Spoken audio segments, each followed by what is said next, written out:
They used to fake it, now they make it. One's glamorous, one's outrageous. Done with playing it, safe and gracious. Two divorces, trying to shake it. They're the pretenders. Hi. Let's take this back Yes. a little bit. I'm gonna go like that. I wasn't negging you, by the way. You know when you give someone negative feedback with the hope that they'll fall in love with you? Negging. I don't look at anything as negative, really. Do you remember the negging trend? No. I think it was called the Bible, and it was for men who weren't having much luck in the dating scene. Right. And giving them tips. And one of them was, if you go up to a woman and you say, I love your dress, I saw someone else wearing it too, Right. then it would make them feel insecure, and then it would increase the chances of fucking. What? Yeah. How does that work? So How would when that I, actually... when I said to you, you've got lipstick on your teeth, did it make you feel vulnerable in any way? Not at all. See, that's what I think your power is, and that's why I wanted to talk to you, because a lot of people want a podcast with me. I'm a very professional, in-demand podcaster. Yes. No, you're hilarious. I absolutely love it. And a lot of people are like, I want to do a podcast with you. And I'm like, I don't think you're interesting enough. Or, I just think you're like a bit beige. When we reconnected, I was like, Talia, you go by Levy now, don't Yes, you? yeah. Okay. But in a lot my of people mind, still say Boaz. Yeah, you're always Talia Boaz. Yeah, yeah. I was like, she has something interesting to offer. She's interesting. She's quirky. She's a bit unhinged, which I love. I mean, all kinds of unhinged. Yeah. And the thing that struck me the most was how you went from posting a lot of photos of you looking exceptionally sexy, glamorous, on a boat with equally glamorous, beautiful people, but then like punctuated with inspirational quotes. Yes. And I was curious to know what some of those quotes were, how you found them, and what it does to you. Oh, so like, I don't Do you even... want to share one? A quote? Sure. So we were talking about it this morning, how it's like endless, the amount of information out there, but also like icons that I started to slowly follow. But I've been doing that since it's like a long journey, right? Really? Yeah, like I've been doing that since I would say the pinnacle moment for me was when I traveled with my girls. Okay. Just before we were 20. I think we went to Mykonos and Europe and whatever, and I had a massive freak out. But like you? the worst bout of anxiety you've ever seen. And like my girls did not know what to do with me. Okay. Anyway, so Hang on. You're overseas. I'm overseas. You're in Mykonos. I'm in Marbella, Okay. right? I'm sitting on the some sort of port. Yeah. I'm sitting in a restaurant and I start to feel like I can't really breathe. So I took off all my clothes in the restaurant. Uh-huh. And I had to go to a local hospital Okay. to be diagnosed with what I thought was my near-death, some sort of illness. Okay, you thought you were having a Oh, heart yeah. attack or something. Yeah, the first one was like, I'm definitely dying today. Okay. Yeah. So I went to Marbella. Yeah. Basically, long story short, they said to me, panic attack. Hooked me up with Valium and someone wheeled me out in a wheelchair. Okay. And then it was such a hard 6 weeks. Like, not only was I torturing the people around me because I was that anxious, but like we were in Europe. Everyone drinks, everyone gets wild. And like for me, it was this new experience of I feel like death, like death walking. Shit. So For 6 weeks. yeah, 6 weeks. And my brother said to me, we're not bringing you home. It's too expensive. Suck it up. So I think my worst panic attack was in Mykonos. Okay. And I said to Terry, my friend Terry, Yeah. that I was going to die again for the third or fourth time. And I went to the hospital and long A story different short, hospital? yeah, in Mykonos, there's a lot of hospitals. Okay. And I said, long story short, it was panic attack, same thing everywhere. So I said, well, if all the doctors are saying it, then it must be me. Yeah. Like, I'm the problem. Yeah. So anyway, I eventually got home. Thank God I had beautiful people around me to like support me and help me. And what I did is I didn't want anything to do with medication at the time. And I was young, but I just knew it. I was like, I'm going to do this on my own. I'm strong, right? So I read Eckhart Tolle's book, a new earth, which is so brilliant, right? And then that led me to the power of now and practicing the power of now, which is his stuff. But the main message in his thing is about ego and spirit, right? So that brings me to my favorite quote, which I'm going to mention my friend Chloe Hoffman, who is just so beautiful. You can grab the quote if you want. And she's so beautiful. And she did a collaboration with her friend Bernadette Faye, where they've done this like deck of cards called Beyond Words. Beyond Words. And this heavy-duty tape is not included? No, that is to stick on my study door. Okay, I like to great. move them around. Can I do that? Okay. So what it says What does it is say? exactly the message I think that I've always kind of followed but haven't actually been able to truly step into until last year. So it's ego says, once everything falls into place, I'll feel peace. Spirit says, find your peace and everything will fall into place. Right? So it's Marianne Williamson wrote this, and Chloe pulled all of these quotes together. Okay. Right? Can you repeat it again? I did tune out a little bit because I was very focused on the heavy-duty tape. So ego says... Hang on, slowly. Go. Ego says, right? So ego, we all know what ego is. No. Once everything falls into place, I'll feel peace. So what the ego does is, as humans, we all have ego, right? But some people live completely from their ego and others step more into their spirit and eventually live in spirit and presence. That's how I look at it. Okay. Is ego more here, Correct. spirit Your more... head, of course. Okay. Ego is the devil, I think, Okay. in a way. Like it's fine to have a healthy amount of ego, but a lot of people, unfortunately, live from that place for good, right? So once everything falls into place, I'll feel peace. What it is once I have everything that makes me happy, I'll feel peaceful. It's destination anxiety. Chase. Once I have that car, I'll feel better. Once I sell that property, once I have that Rolex, I feel so good. Once I go shopping to Scanlan, I'll feel great. What I've realized is, and from tapping into this stuff over the years, is that spirit says find your peace first. Then everything around you looks better and comes to you, essentially. So it's like that, attract versus chase thing. And it's such a hard thing to, even though I always believed in it, but to actually live it finally is, for me, was a massive liberation. Okay. A few things I'm going to interject here. Yeah. First of all, you mentioned Rolex. You mentioned Scanlan. Is that Scanlan Theodore? Yeah, Scanlan Theodore. Okay. It's my favourite. It's a fashion brand? Yes. Okay. Yeah, it's a fashion brand. Potential sponsors of this content. So thank you for mentioning them. Yes. Yeah. So Scanlan is magnificent. Okay. Right? Yeah. Yeah. And Australian brand? yeah, it's Australian. Okay. It's in Double Bay. If you say Double Bay, Paddington. Do I look like someone that frequents? In fact, a couple of area? guys at my office used to go, Yes. "Are you going to Scanlan today?" Like, it was just my favourite. And you Okay. feel so good as a woman, right? Okay. Especially in real estate. Wearing one of those beautiful, feminine, well-made, like, it's like Camilla and Mark. Okay. Another favourite. Another favourite. Yeah. I'm going to interject for Yeah. another minute. So I'm going to go back a little bit Yeah. to when you came back from this trip Yeah. in Mykonos. Yeah. Which is where glamorous people go Yeah. in summer Yeah. to get a tan and party. Yes, correct. Okay. And look at each other naked. Yes. Okay, I've never essentially. And drink a lot of rosé. Yeah. So you said you came back and you didn't want to medicate because you're strong. Well, As someone who is medicated, no. I believe. I agree with you completely. No. I believe in medication. yeah. To an extent. Yeah. But I think what we need to do is, instead of, I think now everybody is, and I don't know who's prescribing. I can The tell various you people. who's prescribing. Psychiatrists. Yeah, and the GPs. And that's okay. Yeah.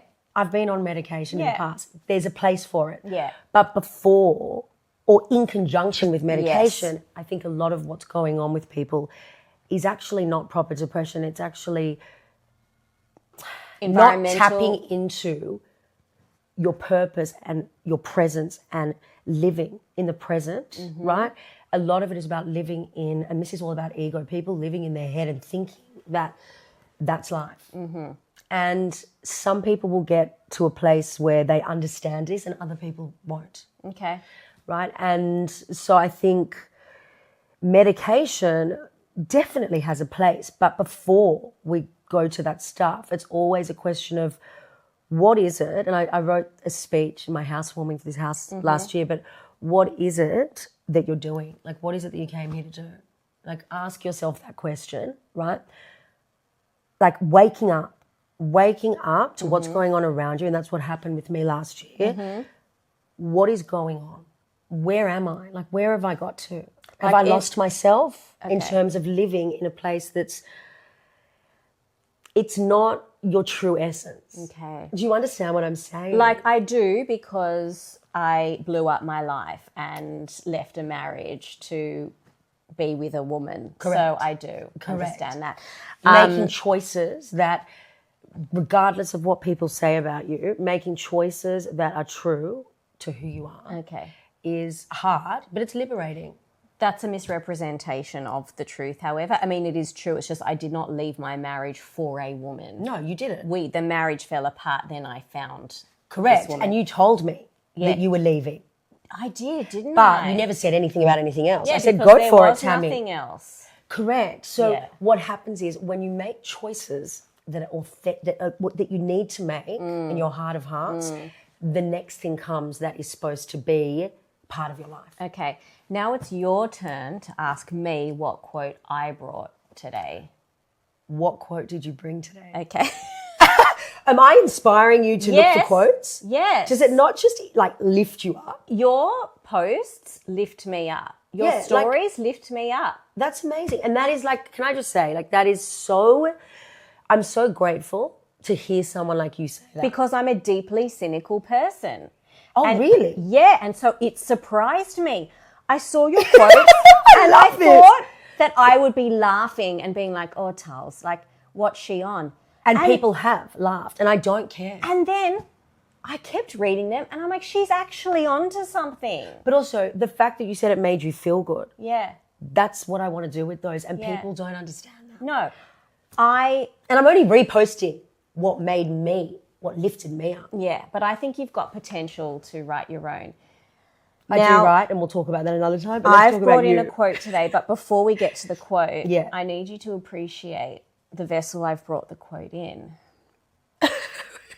And that is a phone that has a phone cover, which many people call my boomer phone cover. Can you see this? Oh, I used to have that. All my friends laughed at me. Yeah, you used to have it. Used to. In Yeah. what year? No, last year. Oh, okay. I kept on buying them. I had a few from Hong Kong. This phone still has a lightning vagina. Tami, I think that's brilliant. There And don't are let anyone tell you 16 otherwise. more iPhones that have come out since this one. Okay. So I've brought a few quotes, but I think based on the story you just told me about your experience in Mykonos, this is a really good one. Can you read it? Because we'll superimpose it later.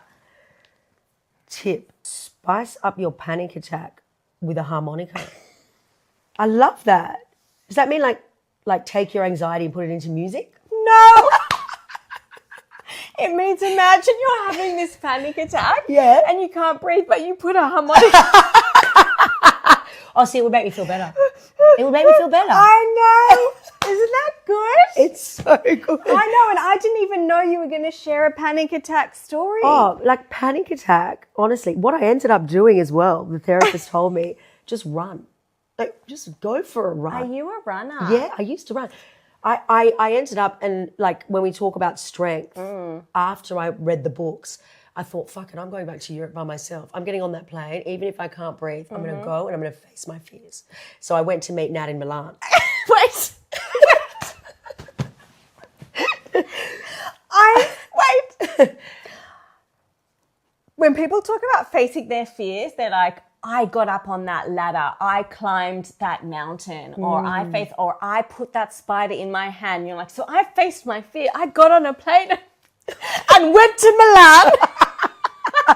And guess what? Lo and behold, What? 24 hours after landing, Yeah. the anxiety came back. Really? So I had to get on the phone to my therapist and I said, I am not going to succumb to this bullshit. And she goes, what do you love doing? What makes you feel better? I go, I love running. She goes, so go for a fucking run.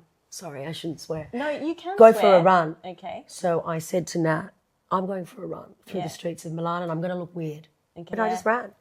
And every day that I didn't feel well on that trip, I'd go for a run. Okay. So I learned to deal with anxiety in a way that was healthy. Next quote, I identified with this one. I was always so anxious when I was young, but after 2 decades of hard work, therapy, and medication, I'm no longer young. Well, yeah, obviously. That's me. Yeah, but obviously. Yeah. But that's also a really interesting point. I was Okay. on the phone to my friend last night, who's beautiful. He's 50. He's turning 55 the day after me. So he's the 4th of February. He Yeah. survived pancreatic cancer when he was 35, right? But he's got a very positive attitude. And we were talking about youth and how these days we've got tools that our parents didn't have to pass on to our kids. Yes. Strength. And to say to them to not be afraid of who they are and be kind to others, but stand firm in who they are, Yeah. right? And fight for what they want. Yes. And we were talking about another friend of ours who, just doesn't quite get it like we do. He's a hard worker, he's amazing, but some of his behaviour is questionable. Okay. But he said his problem is youth. And I said, what do you mean by that? And he said, oh, well, he's young. But in 5 years, I said, you can be 85, and if you haven't done the work that you need to do, aside from your career, the most important thing, I think, is working on yourself, right? First and foremost. And so if he hasn't done the work, I don't care how old he is, he'll be the same person he is today, just a bit older. Does that make sense? It does. Final quote that I've brought, and then we're going to go back into our history and how we met, why it is that we're here. Yeah. I think that's important for people to know. Yeah. Because at the moment they'd be like, what the fuck is going on here? Like, how are these two people in each Sitting other's on a couch, lives? yeah. So if my On a final Sunday. quote, this one resonated with me the most. I can still crack a joke mid-meltdown, and that's why everyone is lucky to have me in their lives. Spot on. Yeah. Laughing. Yeah. Is that what you were doing in the hospital in Mykonos? Non-stop. I laugh non-stop. Yeah. Non-stop. And you know what? It's so funny. There's this other, I don't know what it is, but there's like an energy, and it might just be here in Sydney or, I don't know, with people in general, right? That there's this limit to how much fun you can have and how much you can laugh. And I bought into that. For many, many years, I bought into that. But the thing is, it's I almost let other people convince me that there's a limit to having fun and that it's not okay to have too much fun. One of my very good friends' mother passed away this year, and the daughter said something at the funeral, which was, what were the 3 things that, in my mother's last, few days, I said, what were the 3 things that were, stand out in life that was so important? And I took away exactly what she said, which was, number 1, cherish the people that you love and that love you with all your heart. Number 2, don't be hard on yourself. And number 3, have fun. And even though I already had stepped into that, I walked away going, I've got it right. And I don't care if other people don't agree with it, or I just don't care anymore, because the reality is, what else do we have if we're not laughing and having fun? And I'm not saying have fun to the point that everything else around you collapses, because I've done that. Okay. But that's not fun. Okay. That's destructive running, burying your head in the Avoiding. sand, avoiding. But real fun is going out, like what I did last night with my beautiful producer over here, and having a big fat dance and not caring about what anybody says. It's that is the best thing for your soul. Sitting around laughing with friends, dancing, making a joke out of something that's probably a bit dark. Or traumatic. Because it's it's the best medicine. Yeah. It's the best medicine. Fun, laughter, connection, love. That's life, Yeah. right? And a little bit of masturbation in between. Yeah, but people don't talk about that, Tami. Well, they should. God forbid you say something that every human being does. Pretenders. The They're pretenders. Yeah, they don't no one masturbates. Yeah. No one does anything that's a little bit out of the box. We all know when they close the door at night. Yeah. What goes on. Yeah. Behind closed doors. Yeah. Not as much fun as us, but there will be stuff going on. Everyone eats, everyone shits, everyone touches themselves. Correct. Sometimes at the same time. Do you know what we haven't done? What? We haven't done our intro. Welcome to the pilot of The Pretenders. Is that what we're supposed to do? Oh, I don't know. Is it? I Well, guess is it called The Pretenders? Because for this is now, very real right now. work, but that's why it's ironic. Correct. Yeah, it's like this is so real, right? But there's so much stuff that goes on when you look around that it's people are just pretending. And I love it because, again, I make light of people and life and how I think it's like, I know I've got this good friend that I always say to him, like, you're not on a Zoom meeting. There's not 6 Zoom meetings in a day. You're not like flying a plane to where you're avoiding. And that's fine. But let's just say it. It is what it is. Let's just say I'm not answering the phone to you right now because I don't want to answer. I can't be fucked. And I'm probably not going to call you back. Yes. And when I do, I'll say I've been really busy, but really you've been fuffing around your house trying to choose, a career path. So let's talk about how we got here. We met when we were how old? Well, I think it would have been like, is 4 or 5? Less. Really? We met in preschool. Kindy. We were 3. Really? We were 3 years old. Wow. Okay. How amazing.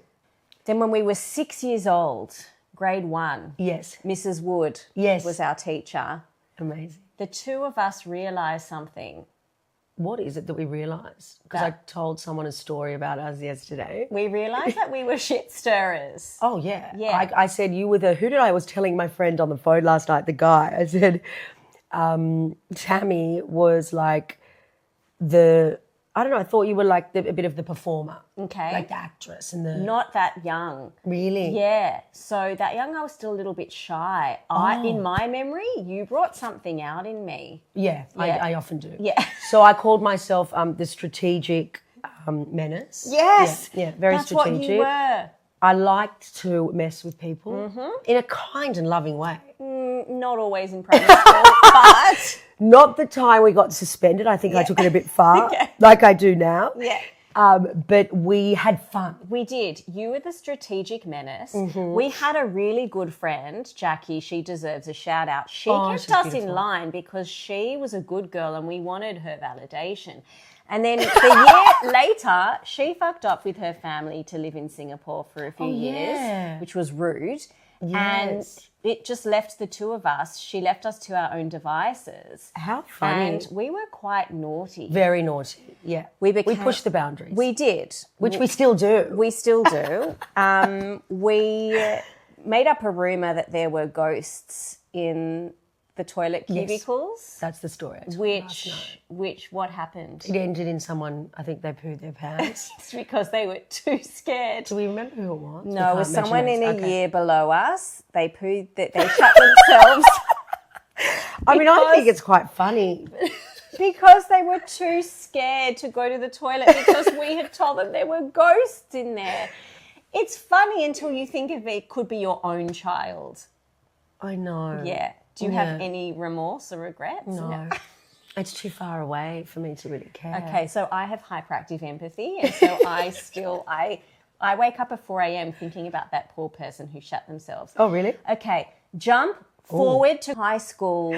We moved from a small primary school to a much larger high school. Yes. You found your people. Yeah. What I love about life Yeah. is like you'll always come back to the people who you have some sort of connection with at some Absolutely. point. Okay, were there ever any points? I mean, 38, and it's like I look back and go, I could have grown up sooner.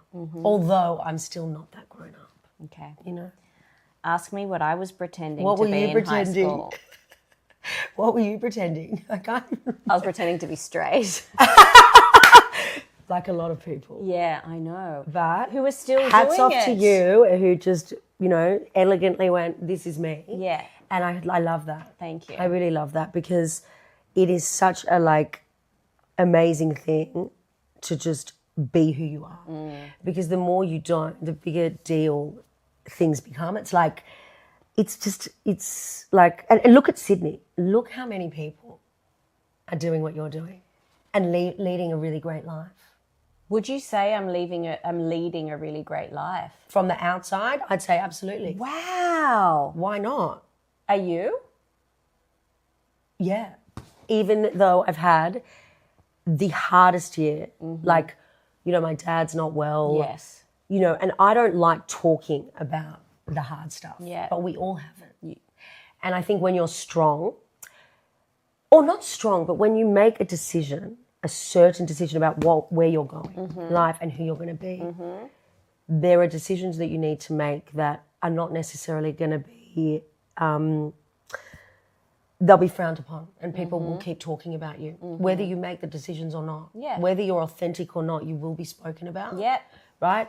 And it's hard because when you're a person like me who, and again, it's not strength, but I've chosen a path and I'm certain about who I am now.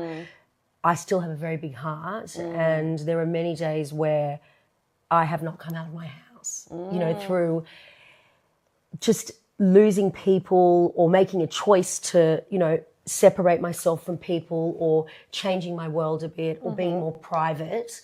You can never judge or assume what's going on, because perception is one thing, but what goes on behind closed doors is a very different reality. Yeah.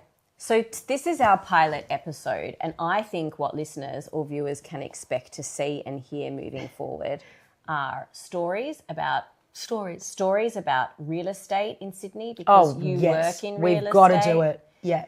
They can expect to. Would you be open to talking more about you and your dad's illness? You said you don't like to talk about it. I'm like, not today, but moving not forward. today, but I'll talk about anything. Because I think it's important, because there's lots of, I think what you and your family are going through with your dad is very relevant to a lot of people. Common, and people and confronting in a way that has been, and I don't want to, I'm very emotional. Yes. And so it's in a way that's been so beyond heartbreaking. Yeah. But at the same time, I'm still going, okay, but I've got to lead my life, and I've got to do this, and I've got to do this for Judah, and I've got to succeed. So the juggle of being in your truth and staying focused and all of that, and then also just dealing with that stuff. Tapping into your vulnerability is really quite, it's just the most... Is it empowering? It is empowering. But it's also okay, and I said it to you, AJ, is to be a lesser version of yourself for a moment in time, but to choose it actively and do it it's fine. You said it to me the other day. I was like, you're so amazing. What and did you're I say? Something about how I said, not self-loathe, but you were like, I still don't I don't, you accept what you're doing as comedy and all of that stuff, but you're you're proud of it. It was something you said about I'm self-deprecating. Yeah, and I go, why would you do that? Or I still cringe at myself. Correct. Yeah. I go, why would you do that? Why would I when cringe you're making at people myself? laugh and you're living your life? That's true. I can talk more about the fact that I don't remove body hair anymore. And so, you told me that. Why would you did do I? that though? That's not something Why would I not remove? Okay, can I tell you why? And I'll talk about this. I'll talk about this in a future episode. Why I think it's important, because essentially, in a nutshell, and this will be like a little teaser for next time, because otherwise we're just all pretending to walk around and be hairless when we're all hairy. And I'm doing it for the children, for the future. Correct, but again, that's who you are. Okay. I could never be hairy. I just doesn't go with my... persona. It's I'm a perfectionist. I mean, I'm messy as fuck sometimes, but I'm a perfectionist. I won't go out the house without I'm not going to have hair. All right, we'll talk about that in a But I love you, and I love everything about you. Thank you. Your journey, watching you, you're hilarious.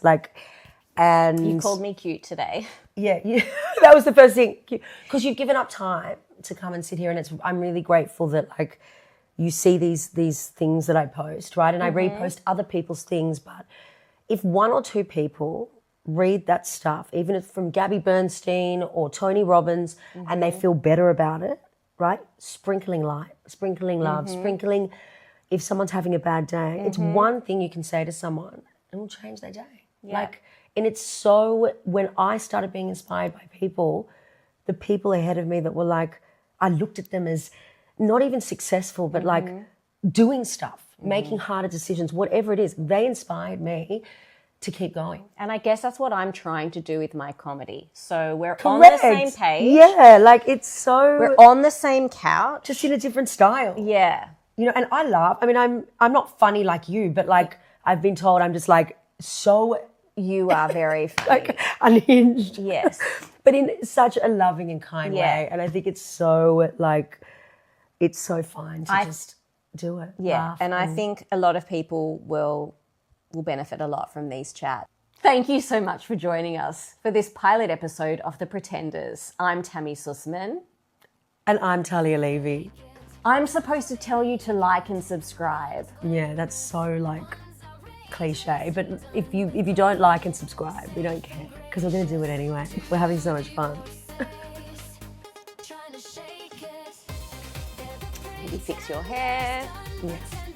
Like, yeah.